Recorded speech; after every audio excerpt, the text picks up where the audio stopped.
How's it going, everybody? Welcome to another CCH podcast episode. It's been a while, and this has become an annual thing that we've been very excited to bring you.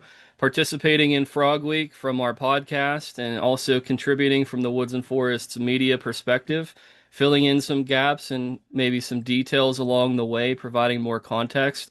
That seems to be a very good annual wrap up for this podcast and for our time, especially because a lot of content comes to a standstill during Frog Week. So it makes perfect sense to sit down and discuss it with those who have been partners, who have been a part of it over the years, and those who are also contributors to the Woods and Forests media brand, but also those who are guests from PA Woods and Forests. And we're going to get into talking about some of the best content, maybe surprises. We always have fun talking about what everybody's favorite episode was, so we can kind of give you a preview of maybe what we think the highlight episode's going to be, and we'll figure out if we were right or wrong as history writes itself. But I think also the Dark Horse episode is something that we're going to have to talk about too.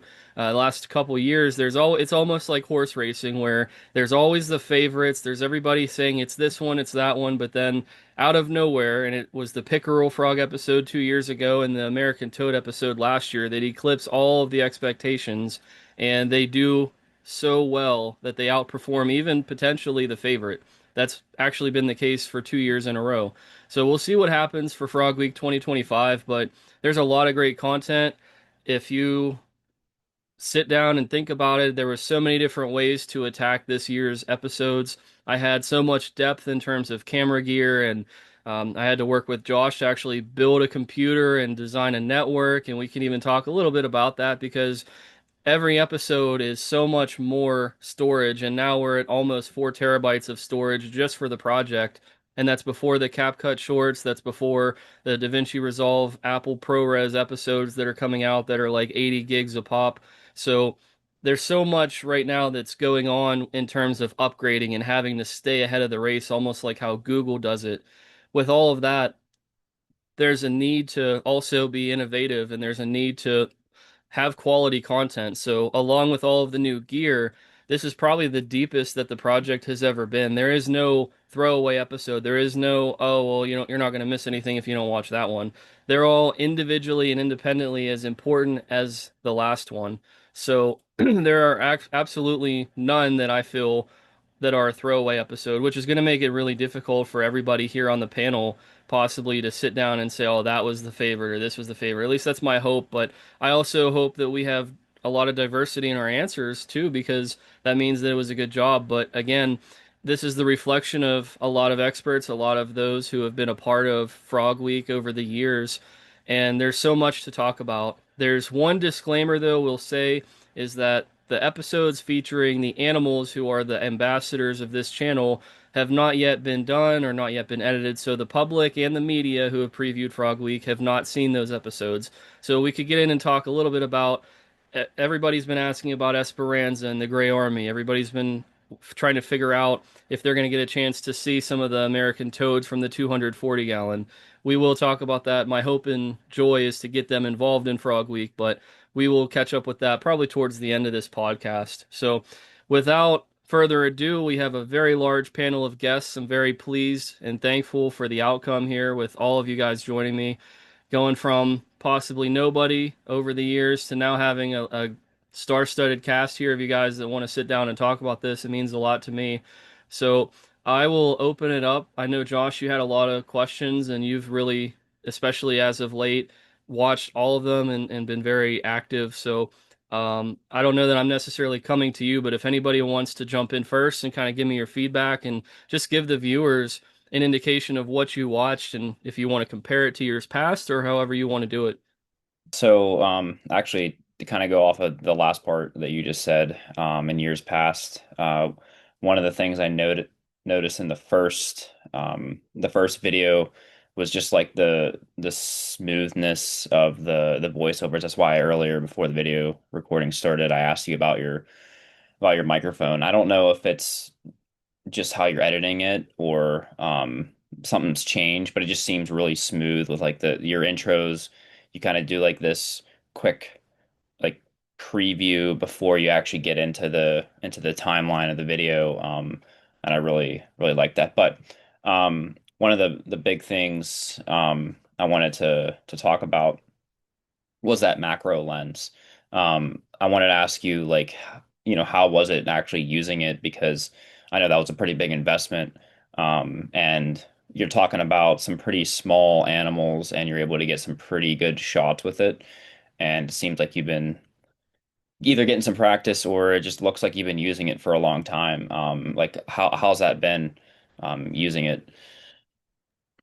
Well, those are some good questions. One thing I'll give away quickly because it could sound like I'm vaping on a lot of the videos. I promise you that I don't vape, but what you can take away is that's the actual motor from the macro lens. So it's like a really faint motorized sound. It almost could sound like somebody's taking a big hit from like their vape or whatever, but absolutely not. I'm not out there doing that. That would be pretty interesting, but no, I don't think that that would be fun to put on tape. But anyway, yeah, so the macro lens makes some sounds that I found out after editing, which I didn't account for, but I also had some very good test subjects that were volunteers in the tanks earlier in the wintertime when I bought it. I wanted to get some of this stuff early so I had the chance to practice because I've found over the years it's the worst time possible whenever you need something and you don't know how to use it and everything is counting on you knowing how to use it. So instead of trying to pull a drone out of a box and trying to fly it without knowing anything about it, except that you passed your Part 107, at this point, a macro lens was going to be significantly easier than that. But in reality, though, it was a lot easier to get the shots of the spring peepers, and I wanted to wait.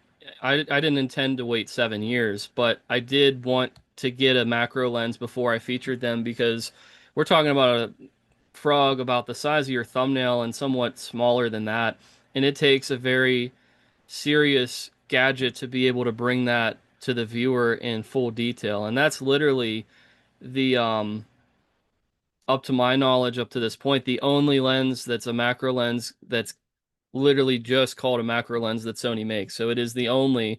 I know there's a few others that I'd like to play around with too, but if we were talking about what is the best and what is what, for everything I need, weather resistant and has optical image stabilization or OSS, optical steady shot, I think is what it's called. But anyway, to get out of the specs for a minute, it was really interesting to compare that with my zoom lenses and others because I had no idea that that was going to be the case where it was going to look so smooth. The only thing that I was a little bit disappointed in was not, I guess, not seeing it wobble because like I had to also. Um, I don't know. I had to like adjust it in editing because some of the that was the one problem. So my one of my new cameras, with that macro lens on it, it's almost like it's an up close type of a lens. So it's harder to get a tripod that size to get in the nooks and crannies to be able to film a spring peeper maybe in a bush or in a pond or something. So I kind of had to figure out where the limitations were and explore that. And so, but it definitely, I mean, it was the main one of the main reasons why I got the macro lens was to get the spring peeper. So hopefully you guys will feel the same way that Josh does about how um all of that worked out together basically on how well the macro lens did. I mean, did you guys notice the hissing, the like the motorized sound in the video before I said anything?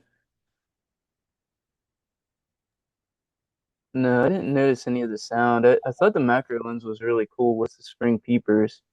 Because spring peepers are just tiny little animals, but like you were able to get such a close up on them that brought like such depth to and size to that tiny little animal and see all the detail of it, like making its sounds and making its calls and stuff. It was really cool with the spring peepers.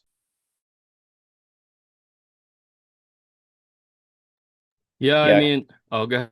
Oh, you got. I was just gonna make a comment. This was as you can see behind me too, the graphic. It's a weird thing this year where we had a logo from Woods and Forests Media, which is what I have on my t-shirt, and the graphic that is made for PA Woods and Forests. And the graphic for the nonprofit, it shows the spring peeper and the green frog. Those were supposed to be the two highlighted animals this year.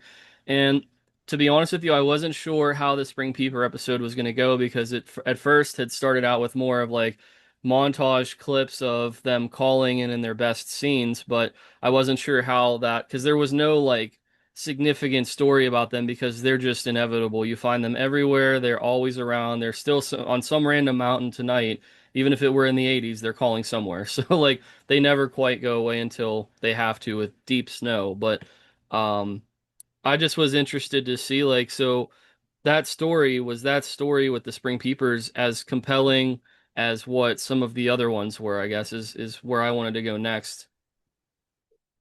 Yeah, that's kind of what I wanted to lead into um with the spring peepers. I actually forgot that you hadn't done a special just for them until recently. And that kind of makes sense, waiting until you could actually film them properly. And I like how, one, they're like my favorite just because they kind of remind me of that. What was that dwarf frog I used to have in that fish tank? You remember that? I forget what kind that was. They're similar to that size. African dwarf frog. Yeah, yeah. Um, but like I like them because, once you're getting into like really early spring, it's still technically winter. You're still going to have some snow days here and there, but they start coming out, and it's kind of like the early signs. They're not like in January when it was negative 18 degrees in some parts of Pennsylvania, where it's like, nah, they're not going to be out yet. Um, the other thing is like there's always so many. It's not like, we've gone to vernal pools, and that's where they're obviously breeding and whatnot, and you can find a couple American toads and some other frogs, but it's like there's always a ton of them. They're really easy to find, well, maybe not spot, but like where they're at, the bushes, until you walk up to them. But like in the video, you said about how they always will return to the same vernal pool. Like like how they know that? Like do they track them some way? Like I believe it. I was just curious on like how they actually do that, and then because that kind of leads into how important those vernal pools are, and I think that's why you are trying to like make sure they're not drying up. I know you've brought water to them before from other spots. So they clearly are going there, but how do they know that? Well, that's a good question. So it's more prevalent in salamanders, like the spotted salamander and tiger salamander are two species that would probably be gone if we did wipe out the pools where they were from. It's not necessarily the way I want to answer this first isn't about like the frogs that will return every year. It's about the percentage of the frogs that will go and travel to another location because there are a percentage of across different species it varies. Like American toads and spring peepers, I think seem to be a little bit more aggressive in term or bold, I should say, in terms of looking for a new habitat if they have to. So in some ways they're okay. So are the green frogs and the bullfrogs, but um some species are not. Like the pickerel frogs only have so many places to go. They're not gonna just randomly go into a new place unless they absolutely have to.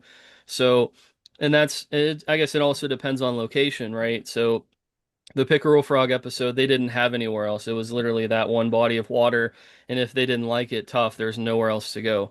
If you're down south or if you're in the valleys and you have multiple ponds around or like larger bodies of water, then there's a chance that they're going to be able to like migrate and move out, and they'll use streams to do that. But there are definitely some species that you can see, and I guess I can even speak to the American toads in the backyard.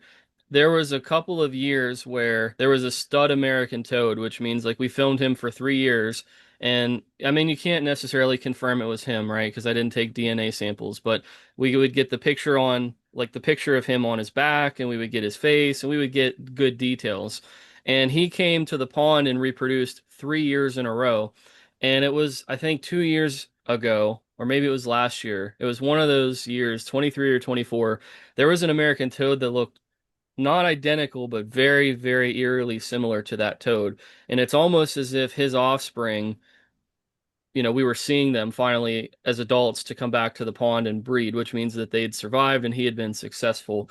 And we can't confirm that, right? Because there's a lot of variability, but it is very interesting. And for him to have been at the same pond for 3 years, I mean, we see that with bullfrogs too. We would see the bullfrogs come back, and it would be pretty much the same frog unless they got killed or, you know, there was like a lot of other things that took place. But for the most part, they do return to the same habitat because it promises them the same resources that they have always remembered. So, like, there's shelter, there's food, there's a chance to breed, and there's a lot of opportunity. I think frogs are a little bit more controversially, I think frogs might be a little bit more in need of that to be stable than salamanders because salamanders might leave the breeding grounds and not come back until the next one, or they might dig and obviously you could put a Walmart over top of the whole population, but like frogs and toads, like some species might live in that area. Like green frogs might live the whole year where they breed. So like they're more at risk, or like the pickerel frog would be more at risk of a pond getting wiped out and there's nobody else left to like leave and migrate and go up a stream to get away. So I think it's a harder question to sit down and get into the specifics because there's probably a lot of research to say the statistics of each species, but it is worth noting though that a high percentage of the different frogs that we highlight and the salamanders do travel back to the same pools year in and year out, and we have seen in some instances, like if there's an animal that has a wound or maybe something missing, you can almost bet that it's probably the same frog or toad. You can't confirm it, but at least you have a hunch, and so that's fairly common. I feel like people that are in a suburb or in like the forest, if you've seen a female American toad and you've repeatedly seen a female American toad over the years, but it's one that like it keeps getting bigger or it sits in the same place where the one toad did from the first year, it's very likely that it would be the same one, but you can't necessarily, I can't sit here for certainty and say, yeah, it's that one. But I hope that answers your question. It's a little bit more of a tricky answer with frogs than it would be with salamanders. Now they have sensors in their body to sense like predators, and I'm sure there are some that can sense like if that's the same, which is interesting, but like the water quality or maybe the chemistry, like something to that degree. I think salamanders have that ability, if I'm not mistaken, but I don't know if it's been confirmed with frogs. I wouldn't be surprised if it was, but I would think that would be how they would figure out that that's where they're going or where they're supposed to be at. So, we just covered the spring peeper episode. Why don't we just kind of keep plugging along here? So, did anybody have a chance to see the green frog episode, and what was your take on it, from the implications that it might have on the ecosystem, not just in Pennsylvania, but across all of the area that this frog is native to? Aaron, I thought it was a good episode. I think you did a pretty good job of highlighting exactly how prevalent they are and how easily they outcompete other species. All those different clips. That's all you heard was green frogs and all those ponds. Um, I think probably my favorite part is probably your call to not harm these animals. They are native to Pennsylvania. They're native to here, and they deserve our respect. And I really like that part of the clip the most, probably, even though they might be causing problems um, for other species down the road. Like it's not their fault at the end of the day. It's our fault, if Is there anything. is there anything that you would suggest to folks who have ponds and things on their property to maybe add to the environment shelter wise or anything like that to help provide safe spaces for other species to find refuge and escape from the green frogs, like piles of logs or something like that, so that the toads and wood frogs and such have places that they can go and hide and probably be more likely to spend time?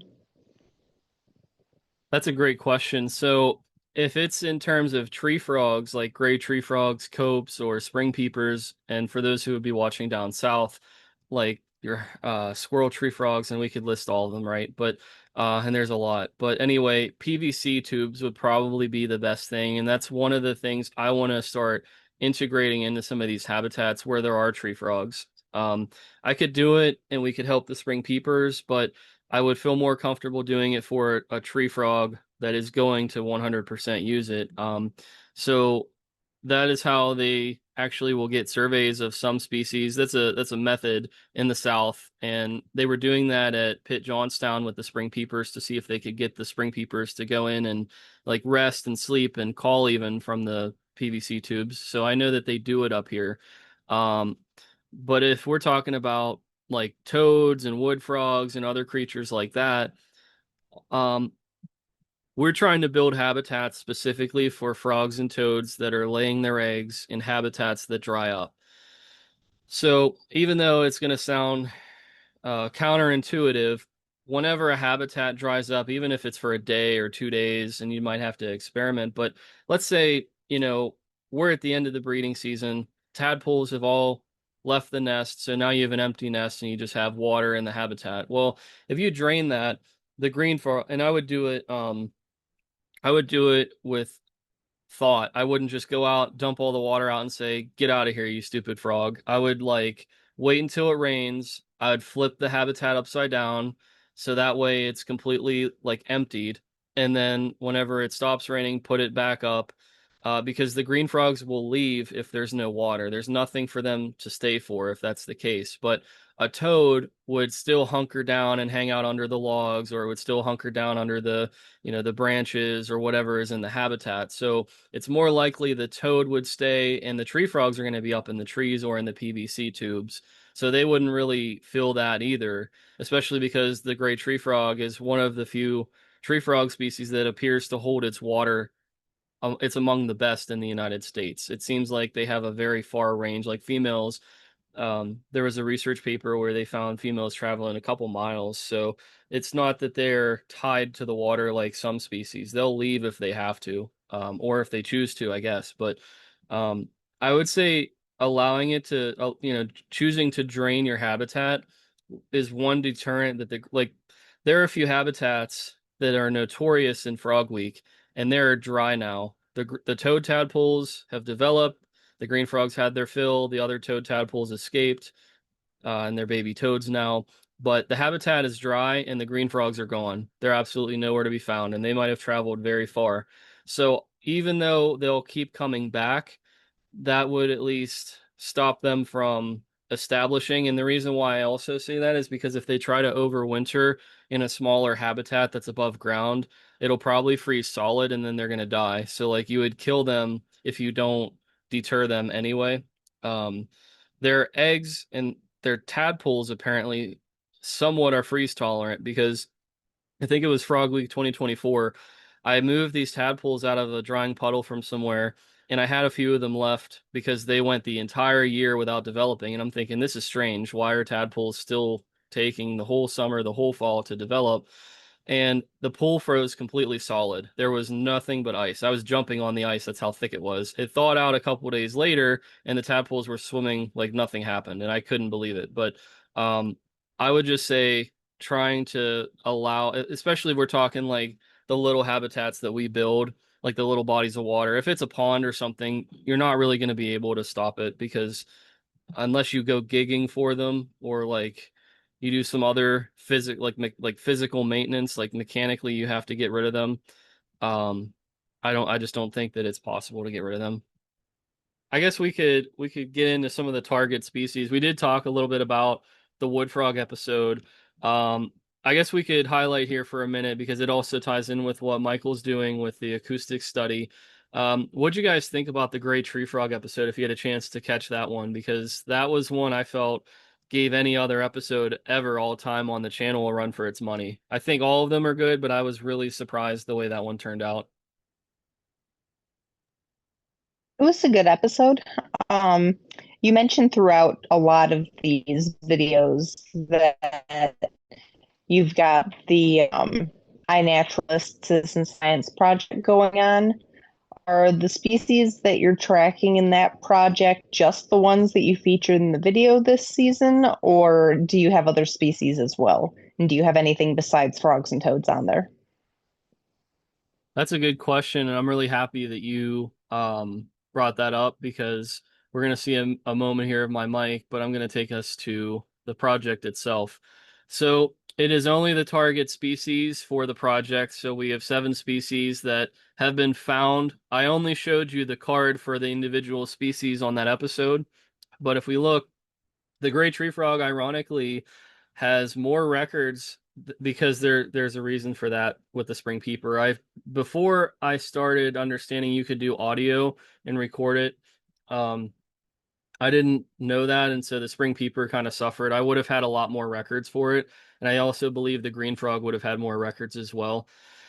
But you could see from the 7 observers we have, there was some support. But I mean, ironically though, don't look at that and say, wow, Aaron just, killed it and where's everybody else at? This is my project. So like, of course, I'm gonna have the most records. Like that's not being conceited in any way. But the people who contributed to this though, like we got Ben. Ben, you got 2 more records before you can get a free t-shirt. You got to catch up to her, but you could see like there was some support from the public, and this is going to be something that has to grow over the coming years. I'm hoping to get more people involved. So if you're out and about and you see a frog and you snap a picture and you give me permission, I can put it up here. I actually did that. Let me see if it has the most recent records. There were a couple of them that I put up. Like this one came from a person who was on a camping expedition, and they sent me that picture. One thing I will say though, um, I did show a range map, and people would probably be thinking, Aaron, how stupid could you be showing a range map? Like you're going to leak their location. Well, no, because I only give the capital of each county. I obscure the data, so, like, I also, even if other people on this submitted a record and it said, the exact coordinates, I didn't go out with any of these people to go looking for frogs. So, any record that they have has no meaning whatsoever on the target sites or the target species or any of the populations I was in direct contact with. So, even by showing that range map, because I was asked that on another podcast, they said, well, how did you get around that? And I said, well, it's because you have to give up your coordinates if you want to preserve the animals, if you want to keep their if you want to keep them around, then you have to have compromises. So the way this works, so I could click on any of these, and I think this is going to take me to Somerset County, right? But I do not have, like, this is saying Somerset, and I can say this too because like it's not any exact location. It says obscured, but like I was nowhere near here. Like like I know this was somebody else, but if I went to any of my records, I'm not giving out. So, if we're here, I could have been down here, I could have been up here. Like, I'm just giving a rough estimate of where I was exactly at. So that way we don't give out any locations like that. But um just to answer your direct question, it was only the target species that we found. So if we found something else, like if we found another frog that um for example, like the Fowler's toad or the Cope's gray tree frog, it would be here. It would be listed here too, but not salamanders, fireflies, or invasive species. But we've kicked around for PA Woods and Forests. We've kicked around the idea of potentially starting up these different projects. But nothing has really come to light about whether or not we would do another one on top of this already. Yeah, I think the iNaturalist thing is pretty cool. It's a cool way to get more people involved and interacting and paying attention to what's like out there around them. Like I know iNaturalist in general is just pretty cool. You see something and you can kind of get an idea what it is, and just know more about the world around you. And so I think the more of those projects like that we can do and get people involved, that's a cool way for them to be paying attention to what's in their backyard. Yeah, that ties in perfectly to the nonprofit's mission. And, we talk about conserving overlooked species in your own backyard. That's been the tagline since we started. I also want to say, just want to throw it out there since this is a joint podcast for the media brand and also for the nonprofit. Um, this could potentially be something that we look at for our hiking show too, where we've kind of been a little bit more objective and not featuring animals because it's about like a specific location and it's our adventure. But if you guys are like Josh and Ben, if you guys are actually like on board, or if you want to incorporate that, like I did a little bit with the Seek app with like mushrooms and different plants that we saw along the trails. But I mean, I'm open to, showcasing maybe some of the stuff we found too with a voucher from Seek or iNaturalist if you guys are interested in that. Yeah, I think that could be cool. Give some more information about the different species we see. And I mean, some stuff we see is stuff like I think anyone knows that it's out there in that area, and it's a more if it's a more sensitive broadcast that, but like general stuff that kind of people know are there, just give them more information about what it is and what they're looking at when they're out in the woods.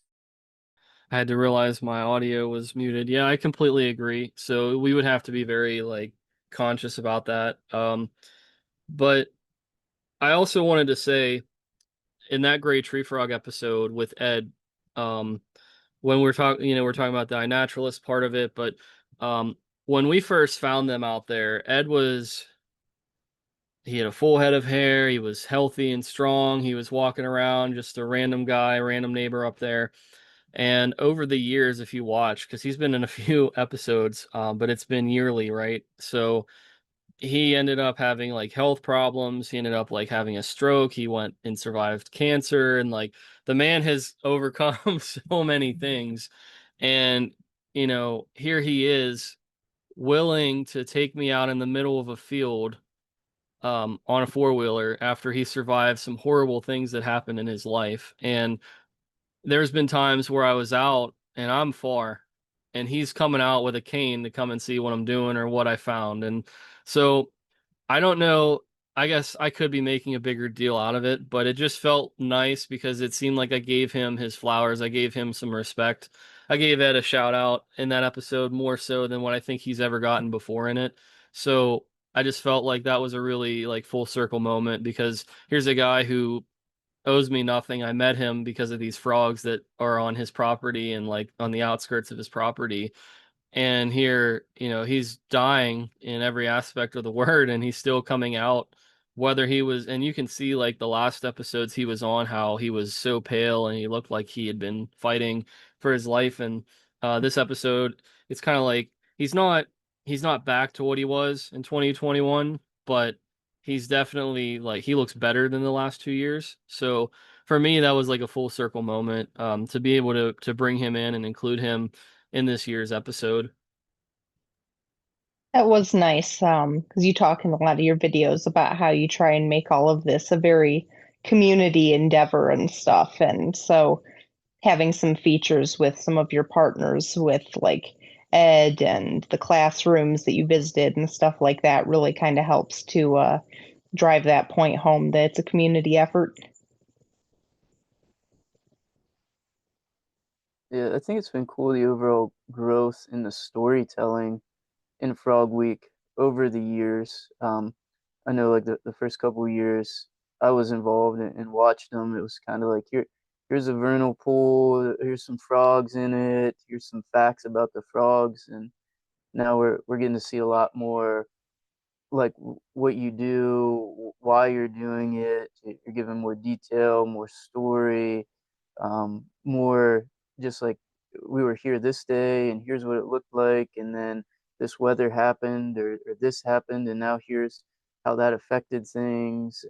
And then even including stories of like people we've connected with along the way and seeing them kind of year after year come back, and how your relationship with them and their relationship with the animals in their backyard on their property has grown. Like it's cool to see the development of those stories over the years, and I think that keeps making Frog Week more and more engaging each year. That's not there's plenty of good like information about the animals, but it's getting beyond that, seeing what you do, why you do it, and who the people are that are involved.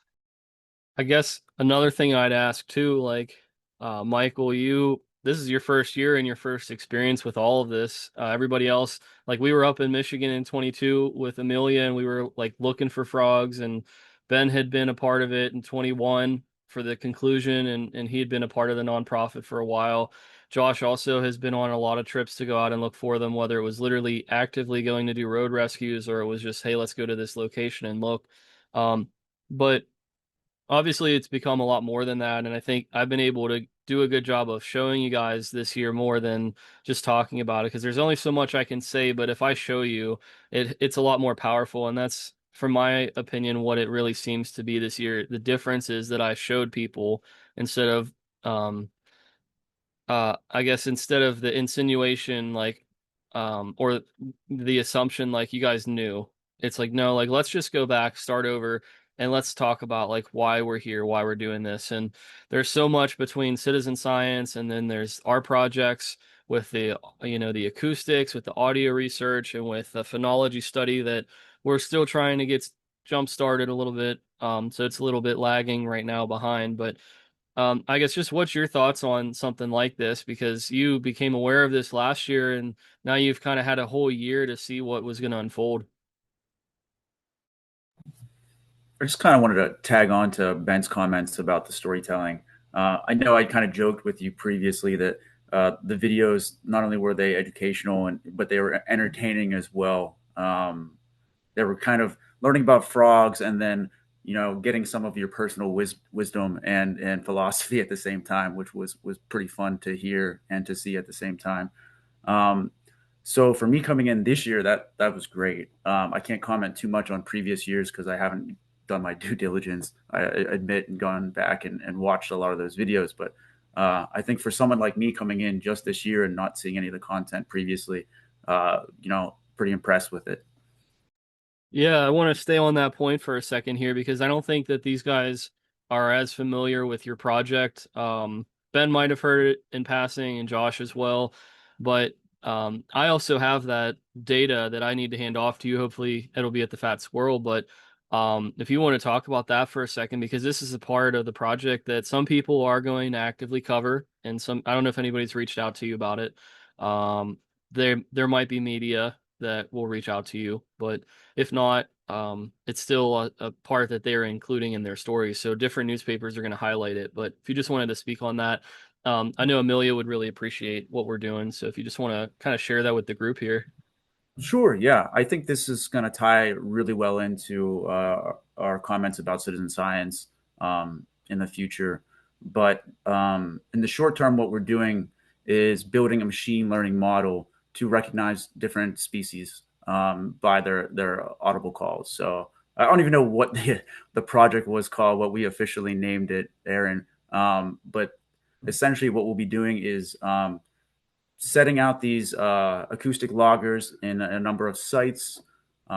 Those will run on loops over and over again and attempt to get plenty of calls. And then we'll take all that information, all that data, we'll process it. And what we'll do is we'll train that model, which will be a convolutional neural network. And what those are very good at is actually seeing pictures. So what we'll do is take the calls and we'll turn them into Mel spectrograms, which just shows you, the call in a horizontal spread, I think, visually, and that will let the model be able to differentiate between the different species. And my hope is in the future, people, not only can we build on this, but the rest of the community and interested in conservation and these animals will also adopt it and build onto it. One of the limitations with, I know Aaron mentioned this, but one of the limitations I think with iNaturalist is you can put audio calls in there for animals, but I don't think there is anything there that will tell you what it is. It's not automated. I think people still have to go in there and make their best guess. They'll go in and ID them themselves instead of letting AI do it for them. So that's where I hope this goes in the future.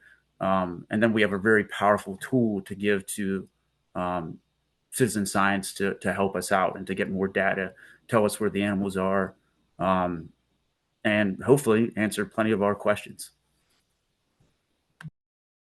Do you have any idea of like a timeline or a quantity of data that you want to be able to obtain to feel like you're going to be able to make your model get pretty accurate with its assumption, like you need a certain number of different site samples or hours of recording or anything like that? And do you think that it'll be able to um, pick out multiple different calls going on? If you've got like a multi-species chorus, will it be able to tell you who those species are? Those are really good questions. The short answer is we don't know right off the start. This will be a little touch and go as we experiment and learn. Um, I think probably a year's data. If we can get every species we want to hit this year and get usable recordings from them, uh, this time next year we might have a model up and running. Um, but that includes working out some of the bugs with these acoustic loggers, um, and getting our whole production line together and getting it done. I would, this could be several years. I think from the start, we're going to hit our targeted species, and my hope is end of the season we get it done. I think most of the work is going to be in collecting the footage or the recordings and cleaning them or preparing them for training. After that, training and retraining models, becomes very simple and very quick.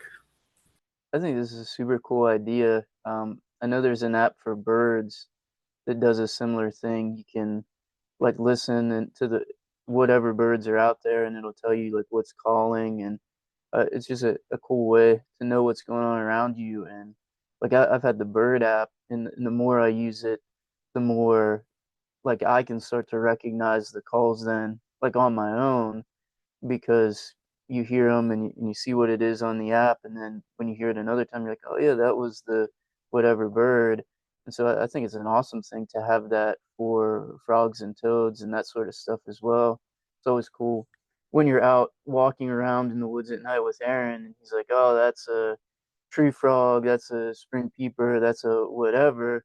And I'm kind of like, yeah, they all kind of sound the same to me. So yeah, it'd be cool to have something that can identify that and then hopefully help you learn if you use it more over time.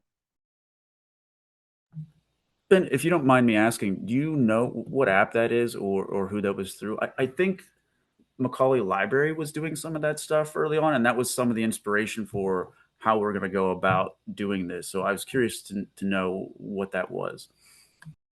I have it's called the Merlin Bird app or something like that. It's from Cornell Labs. Yeah, see, this is what I was talking about. When I sit down with the reporters and when I sit down with the media and stuff, there's so much to this project that they don't necessarily know how to wrap their head around it. It's like, oh, you're doing that, and you're doing that, and you're doing that, and you're doing that. And it's like, yes. So they're like, and you're doing that too. But um, that's where we've turned the page, is because we have research projects, citizen science projects, building habitats. We have the ambassador animals, we have the presentations. Now we've got like businesses that are trying to get involved, and we also have those who are helping us to give us grants, or I guess we earn the grants through them. But there's a lot going on, and I'm super excited for the direction that we're headed. Um, I think that one of the most interesting things, this might be the biggest takeaway for you guys here on the panel. For those of you who are going to listen to this, it'll probably impact you still. But as I went on my journey to the different schools and presented the millipedes, the carnivorous plants, and the tadpoles, the way the kids were so into it and the way the presentations had gone, all of the teachers not only wanted us to come back, but at the same time, when they have an off day or whenever they need a day to have something, a lesson plan, but they don't have their own, they're going to go to Woods and Forests Media YouTube channel and they're going to showcase Frog Week. They're going to showcase the Big Tank, the Woods Uncut, and they're going to share like some of the stuff from the animals living in the tanks.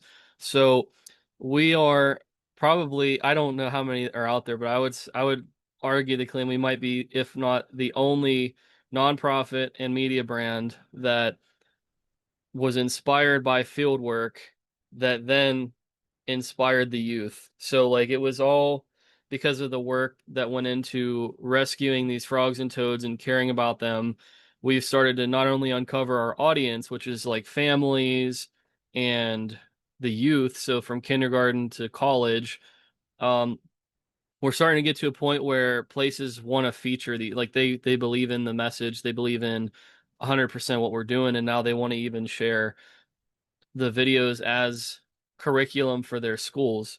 So that's a very powerful thing to have that opportunity. It's like, what Uncle Ben says, right? Hopefully nobody named Uncle Ben watches this and goes out and has an accident. I'm not Peter Parker, but if you see the reference I'm trying to make here, with great power comes great responsibility. So I'm going to have to make sure that these videos are teaching people something and that they are also up to par for these kids to be excited about. And I couldn't think of a better place because we're teaching about stuff in their backyards, but we're also giving a name and a face, and we're showing that personality in these massive enclosures. And the kids are going to have a chance. I'm hoping to work this out with with the teachers, but um, if they like an animal and that animal is able to travel, maybe it can make a visit to their classroom. So that could also be really cool. Now they're not going to keep it and raise it like some of the other stuff, but they might get a chance to meet like Esperanza or Ananias or some of the animals that I have that are like some of the stars that kids would are already very interested in. So I don't know what you guys think about that, but just the takeaway. Oh, there we go. I think we got Dexter calling. Yeah, it's Dexter. So he is the um, gray tree frog that is on my shirt. He is this frog. So he's like the cover athlete like they do for sports games. But anyway, I'm curious to hear what your takes are on like that revelation. I know what Dexter is saying, but like what do you guys think about that kind of discovery with our target audience? I just want to say the niche that you have, your target audience is great. I know we spoke before, and you said state parks and the national forests that they have all the funding in the world for doing projects like this, but your target is backyards and the youth and kids and really getting that energy from the youth. Uh, I think that's great. I don't think a whole lot of people are doing that. Um, so hats off to you there. And just pretty excited to be a part of it, honestly. How many repeat visits have you done to the same classroom before? What's your record? Well, before we did the grant work, we visited Rockwood and Richland Academy. I think we visited Rockwood. This is the third year, in Richland Academy twice. But this year, Valley School of Ligonier wanted to have two presentations, one before the tadpoles were ready to go and one when the tadpoles were ready to go. So I actually visited them three times because I had to come back and get them. Somerset, I had to visit them twice and then a third time to come back and get them.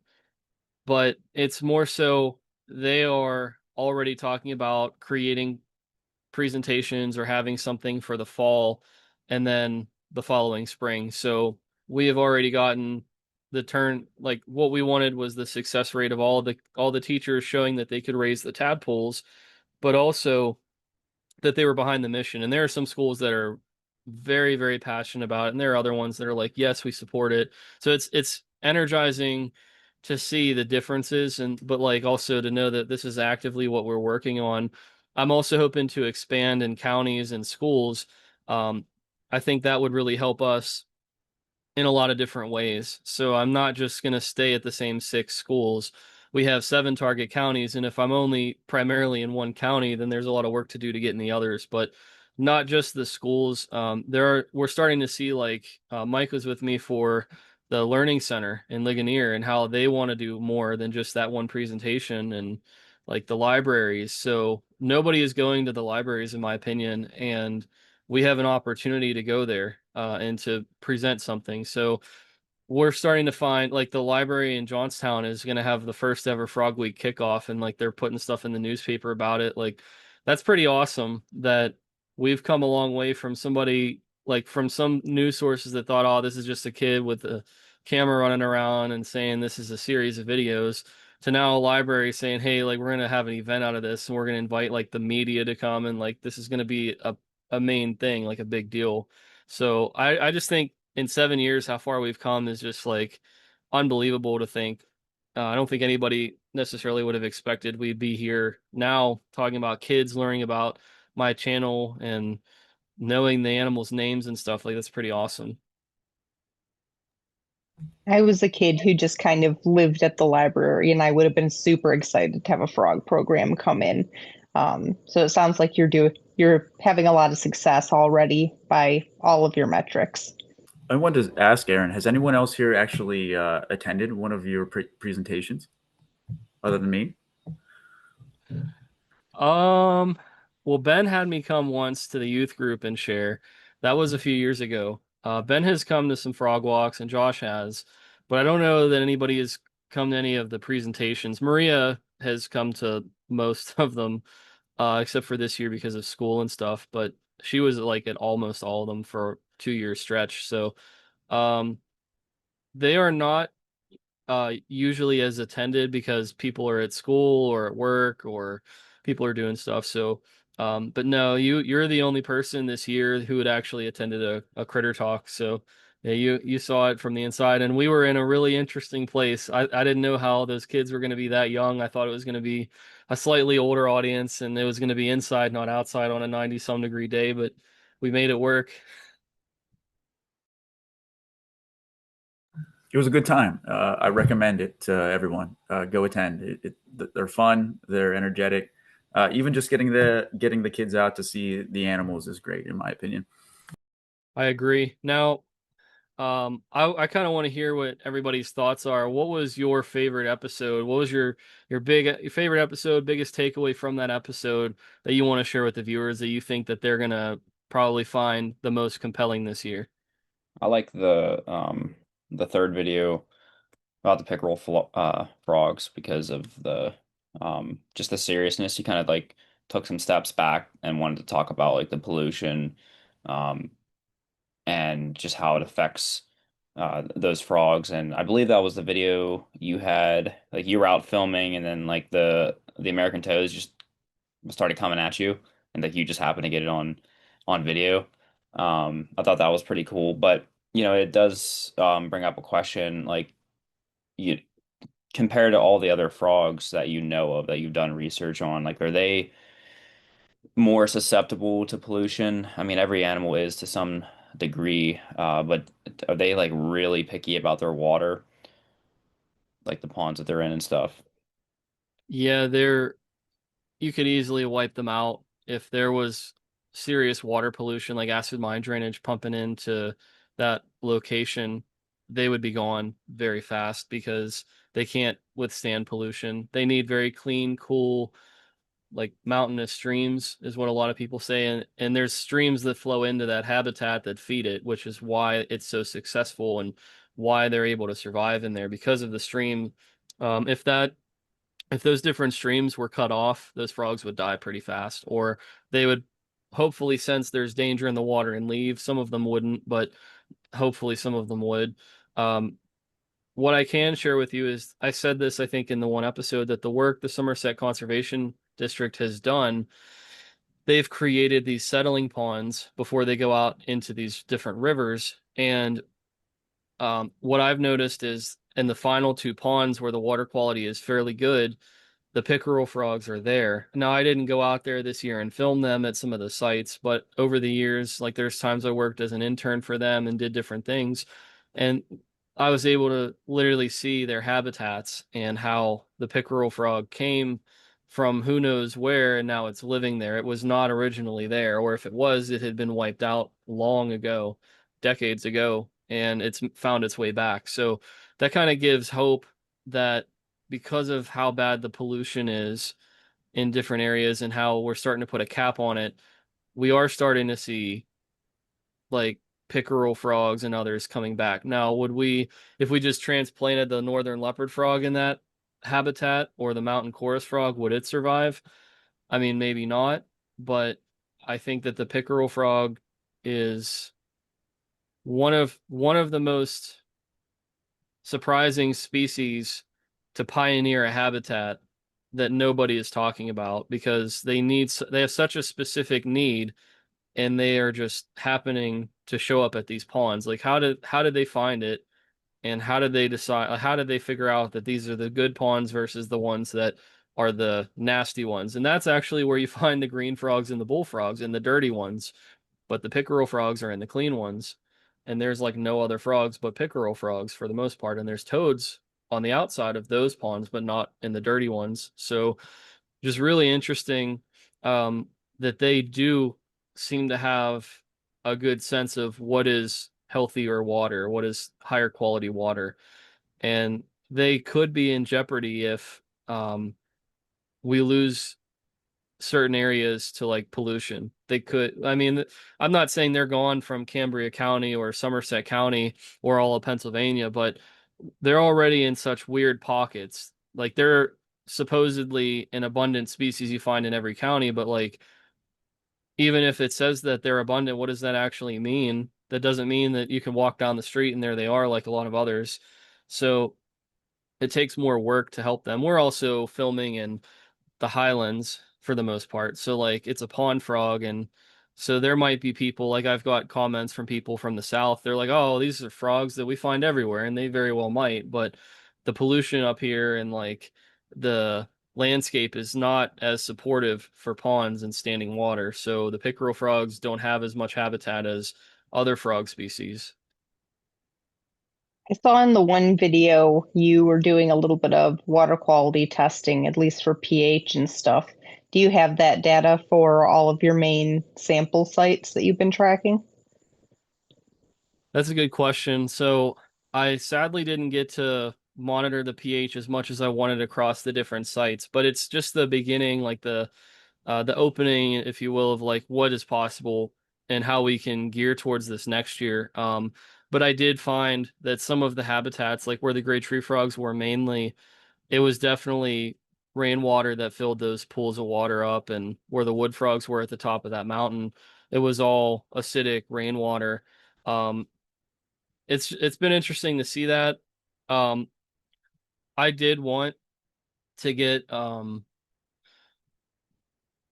wanted to get like nitrate and nitrite, and I wanted to get ammonia, but it was like weird because I do the bottle, I don't do the strips, and I apparently have more than one of the same number. So if I have ammonia number one two times in my book bag and I need ammonia one and ammonia two, and I don't have that. So I ran into some of those growing pains where I was over prepared for one and not the other. Uh, so that's kind of on me for not being able to pack that right. And then like even with the weight of the animals, I was a little disappointed. It was a little underwhelming because my scale just randomly stopped. It just literally stopped weighing the animals, and I was just like, where's the vape? No. But no, I mean I was just kind of disappointed because I wanted to find out what's the weight of the wild wood frogs, the wild toads, the wild gray tree frogs because of my animals and what that could mean because I use the same scale at home and it doesn't fail me. But um I just think that it's only the beginning of what we can possibly do for next year. So that's probably the silver lining is like, well, we got samples, we got a sample size, not a great one, but I got weight of gray tree frogs, I got weight of toads, I got weight of wood frogs, but it's not enough to like say, oh, I think they weigh this much or that much. It's just individuals at this point. But same thing with the pH. I wanted to get the seasonality change too. Does it get more acidic as the year runs on because it's rainwater sitting in the same spot for months? Or is there somehow, is there more alkaline that somehow seeps in? Like what exactly um, is the water quality? You know, how much nitrate and nitrite from the beginning when the tadpoles just come out of the, like come into the water to when they leave as frogs? Like that's really interesting stuff that um, maybe can help answer something anecdotally, even if it's not like a hardcore research project where we're looking at like pH of 50 habitats across Western Pennsylvania. Maybe um, if it's a regional project, it doesn't hold the same weight, but it's still fascinating to know this is what we found in this region.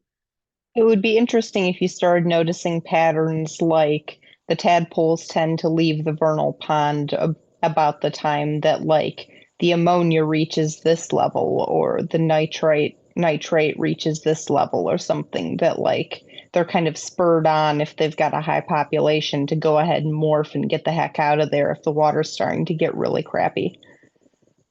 Yeah, I agree with you. That's something that we can look at next year that I can definitely take note of. I think that's a good question that maybe we can ask and we can try to get an answer for the different species.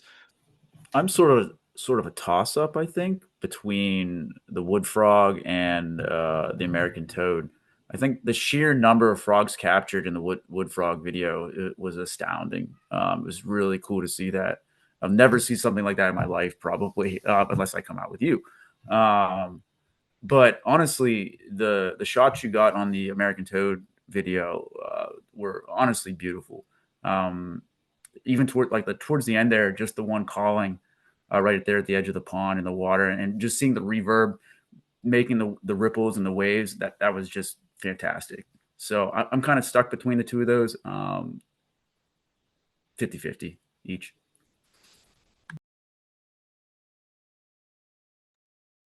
I would agree with Mike. I kind of had a lot of the same thoughts, and I like the pickerel frog video for the same uh, reasons mentioned earlier. It'd be interesting if there was some kind of kit you could get to sort of measure, like, if there was any idea of what particular pollutant compounds might be present in certain sites. Like, obviously, for there, you'd be expecting something like runoff from all the ATVs and whatnot. Um, I gotta say, the part at the end of your classroom video where you read off all of the things that the kids named the little baby wood frogs, that was adorable. They came up with some fantastic names. I liked how they named one after their teacher. I just couldn't believe they would do that.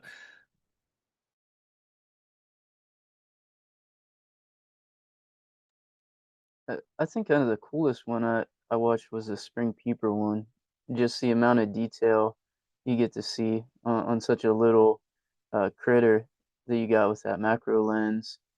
And then I think the other thing that stuck out to me, I forget which episode it was, but where you rescue the frog that had had its arm hurt on the road rescue, and then you have another one that was hurt with a fishing hook that sadly didn't make it and didn't survive. But I thought those stuck out because it just shows the impact that we have just doing everyday things that we don't think about. And I know for me, like before I got involved with Frog Week, I never thought about like if you're driving on a spring night and the road's damp, that there's probably frogs running around on the road, and so you want to watch out where you're driving or thinking about if you're fishing and that sort of stuff. If you leave stuff behind, the damage that can cause to animals, you think, yeah, it's just a small thing, it's not going to hurt anything, but it could be damaging to something else and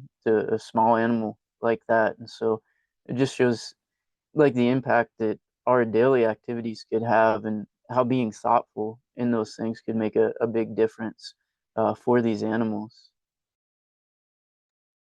Yeah, I definitely felt like it was an experience this year where you guys all took something away from it. That's kind of what I was hoping for. Um, in the beginning, you're kind of marveling at the scenes from the wood frogs, that explosive breeding, and then the up close scenes that the macro lens caught for the spring peeper perfectly. And then you have where we ground it pretty significantly with the pickerel frog episode, like that urgency. Like if I hadn't been there, what would be going on with that little toad? And like I guess I can say that since this is officially like or unofficially a part of Frog Week, like the little toad that got the wrist injury is still with me right now. Like he's good, and I'm trying to get him into the one of the places I work, a research station, and I would probably name the tank like the Road Rescue Vivarium because the toads that are going in there are the ones that had conflict, whether it be with people or with some unfortunate circumstance in life. But it's a good talking point for a research station to have that and say, hey, like, this is what these animals had to face or had to deal with. So, um, that toad and the one that got eaten by the bullfrog are both bunk buddies right now. They're stepbrothers, and they're going to have the opportunity to hopefully enjoy life together and hang out. But in all seriousness, though, we were very close to having our first ever pickerel frog for Woods and Forests Media had that pickerel frog survived.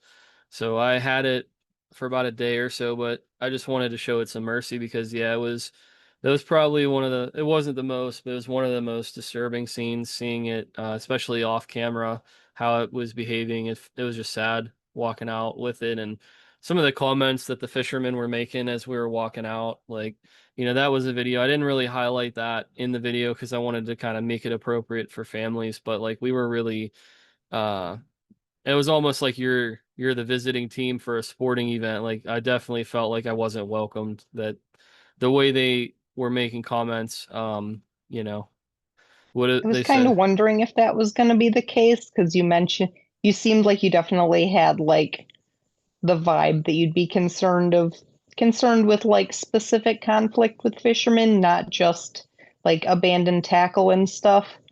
Also, I saw you pull up that toad, and immediately I'm just like, okay, so what did you name the toad? I know you're keeping him. If he Does he have a survived. name? Not yet. I haven't named either of the two of them yet. The reason why is because they're gonna stay obviously in captivity now, but it's just a question of where they're gonna go. But um, yeah, I don't know if you guys heard in the American Toad episode, but there's like these kids that start yelling out like Red Robin. And it was kind of funny. You have to listen for that now as like a cameo. I don't know who they are, but shout out to them for like taking over my video for a second. But there's also that scene right after where the toads are calling, and I didn't pull the camera up, but I was like nervous because then I started hearing that bird screaming in the middle of the night, and I'm just like, where am I? Like, what am I facing here? Like, this is like crazy. But there were just a whole bunch of people, not where the pickerel frogs were, but probably about 50 yards away, and some of it was still potentially visible. So, like, I was very cautious of how I was filming them because I didn't want to give it away that that's what I was doing. I didn't want to like bring attention to them. But yeah, like there were people that were definitely watching, and like I said, there were comments made about them being good fishing bait and stuff, and just some of the stuff that had been said, and it's just like I didn't really want to repeat it for the episode, but you definitely felt like you were going to a hostile environment. And that's why like I didn't bring the camcorder to the American Toad episode very much. I don't think I used any of the footage that I got there, but I didn't have much because I was concerned that, I could get robbed. If it was going to happen, it would happen there. So I had to just be very careful about what I brought with me, which was kind of sad. But,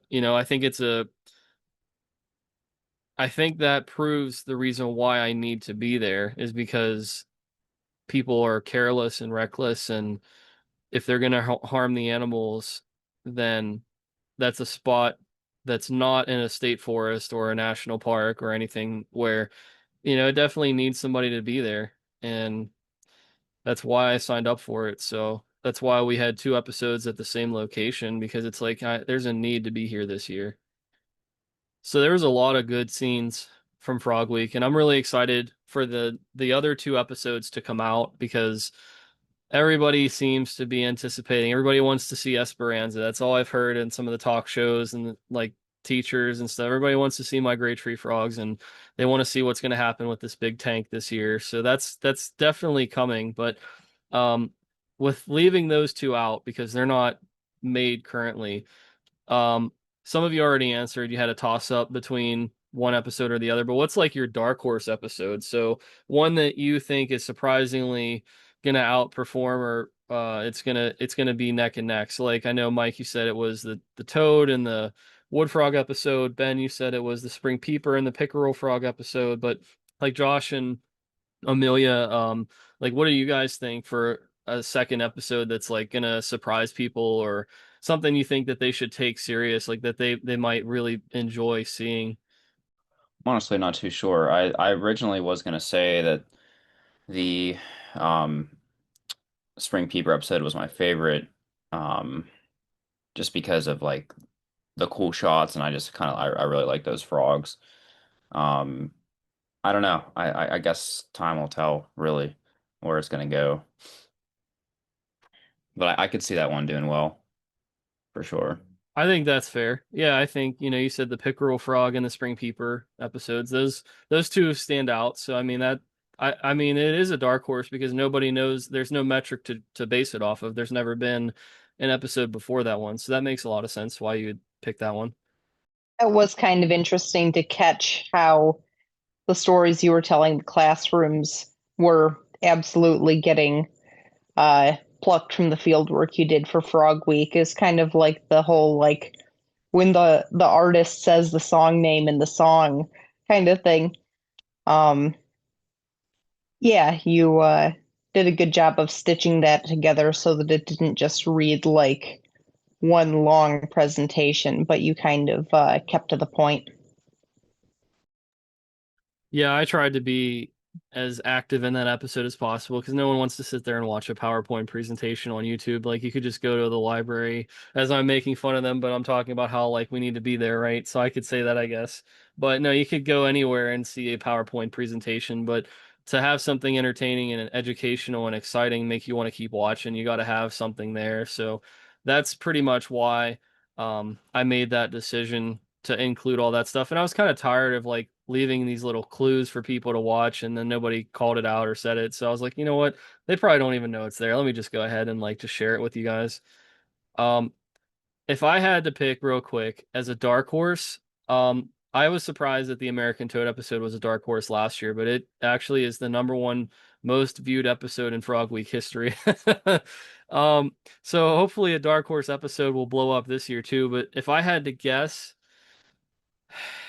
I would say the Dark Horse episode would either be the Spring Peeper or it's going to be the Frog Calls a PA because those were the two that people seemed really interested in. And the metrics on the channel kind of show that people are like searching the channel itself for frog calls. So we'll see if that does take over. One more thing I wanted to share here before we kind of conclude. But Frog Week is more than just these 12 episodes that we're going to have this year. As you can see, the slate of events that are going to be coming up when it officially starts. And as we continue to go, like I said, we have a kickoff show where we're going to be at the Cambria County Library. I'm going to be back with Phil and Justin. Justin is actually one of the guys who owns the place that makes my t-shirts and hoodies. So he is the guy who is the mastermind behind the drop shipping for our merch. I'm really excited about some of these upcoming events. This is going to have to change since Sean has left Bruce Pets. He didn't even tell me. So a little interesting what we'll do with that. But all I can say is we have a lot of really special events planned, whether it's presentations at a library or I'm going to go talk to some seniors or even just having fundraisers at some of these local restaurants and businesses. I'm really excited. I get a homecoming on my birthday at Powder Mill to share with people. The other place that I work at, I mean, that's really special to have a frog walk on my birthday at a place that I really enjoy being at. So that's going to be a really special moment. Um, just a lot of different things. The next day going down to Bedford, we're going to follow up and finish off our habitat with them and another critter talk. So that's open to the public too. And then I just have like a handful of podcasts. So I just wanted to highlight this for the folks that watch this because it's going to come out the day before all of these events are taking place. So hopefully, if you watch this in real time, it's going to inform you if you want to come out and see things or you want to talk with me or others who have been involved in this year's project. But we're going to be in 4 different counties: Cambria, Somerset, Westmoreland, and Bedford. There's a lot of opportunity if you want to sit down and you want to talk with us, maybe share what's in your backyard if you think it's something special. That's how some of these discoveries get made, folks. But I just wanted to highlight that because we have a community now, a region that is starting to stand up and say, we approve of this, we accept it, like we want this to be a part of our identity. So it's really special to have these opportunities with these different podcasts and these different locations to sponsor events. So I'm super excited and just wanted to highlight that because a lot of people could say, "Oh, it's only about the videos," but no, like, we got iNaturalist and we got our project going on, and also we have the community that is behind it as well. So we have a lot of really cool things that we have to look forward to for Frog Week. It is a lot more than just 12 episodes on YouTube. But anyway, that's pretty much all I have. again, we do have 2 more episodes that are going to be in the process of getting edited. So I'm super excited about the Wild Vivariums episode. Well, part of it will be that. So you'll get a chance to meet Max if you haven't. She'll get her first ever intro into Frog Week. She's almost 11 years old at this point and finally will make a cameo. We have the Great Tree Frog, so you can look forward to, and also the Big Tank. With that being said, I think that's a good place to end here. We're going to see how those last 2 episodes turn out, but overall, the project itself, from the field perspective and even the critter talks and that presentation, I'm very excited to see what your favorite episode is going to be for Frog Week, whether it's this one or it's this podcast or the frog calls, any of the different species that we highlight, the critter talks, or even some of the ones that we're going to highlight that are more focused towards woods and forests media. So like the Woods Uncut and parts of the last episode with the Wild Vivariums crew in there. But I'm really excited that this year, the urgency and everything that Frog Week is, the essence of what it was this year, seems like it came out on camera and was articulated in a way that it took you on a ride. It was truly an adventure and an experience to be a part of it and to film it and to also now watch it as it's going to come out. Going from the highest of highs in the beginning, how exhilarating that is, coming down and feeling grounded with those episodes in that location with the pickerel frogs and American toads in harm's way. And then just going back into just epic, epic stuff taking place, whether it's, the bullfrog eating toads and the green frogs taking habitat, or riding off into the sunset with Ed. I mean, there's so many different highlighting points where we can talk about, but the kids getting the chance to see all of the field work and hopefully getting inspired about what they have in their backyards. So I'm super thankful to all the schools, all of the organizations and businesses, and everybody who's supported the project and believed in me. Special shout out to everybody here, and thank you for giving me like 2 hours of your time to sit down and talk about a project about frogs, as if you don't have anything better to be doing on a July night with your families or with your loved ones. So thank you so much for giving me 2 hours. But I just wanted to thank everybody here, and also just encourage you to give Frog Week an opportunity to come in to your TVs and phones, and hopefully you have a chance to enjoy it, ask questions, and share it with your friends. But that's going to do it for the CCH podcast episode and the Frog Week highlight preview. So just wanted to thank everybody again for watching. Don't forget to like and subscribe and share with your friends. And I can't wait to celebrate Frog Week with you. That's going to do it for this one. Thank you, guys.